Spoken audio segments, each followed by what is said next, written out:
اعوذ باللہ من الشیطان الرجیم بسم اللہ الرحمن الرحیم یا ایھا الذین آمنوا اطیعوا اللہ و اطیعوا الرسول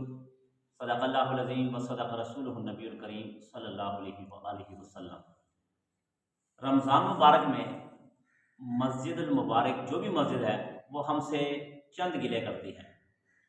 وہ گلہ یہ ہے کہ رمضان مبارک میں مساجد بھی کہتی ہیں کہ مجھے صرف رمضان مبارک کے لیے نہیں بنایا گیا، صرف رمضان مبارک کے لیے، اور وہ بھی رمضان مبارک کے پہلے 5، 6، 7 دنوں کے لیے نہیں بنایا گیا، بلکہ مسجد یہ کہتی ہے کہ مجھے سارا سال عبادت کے لیے بنایا گیا۔ ہمارے مسلمان بھائی بلا کیا کرتے ہیں کہ جب رمضان مبارک کے شروع دن آتے ہیں تو اس میں آپ کو فجر میں بھی نظر آئیں گے، ظہر میں بھی نظر آئیں گے، عصر، مغرب، عشاء اور حتیٰ کہ تراویح کی نماز میں بھی آپ کو نظر آئیں گے۔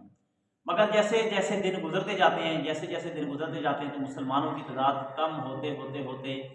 صرف چند خاص مسلمان جو ایمان کے پکے وہ رہ جاتے ہیں، باقی سارے چلے جاتے ہیں۔ حالانکہ قرآن مجید میں ہے یا ایھا الذین آمنوا اطیعوا اللہ و اطیعوا الرسول، کہ اے ایمان والو اطاعت کرو اللہ اور اس کے رسول کی۔ اور اطاعت اس چیز کا نام ہے کہ جس نماز میں آپ کو پکارا جائے اس نماز میں آپ آئیں،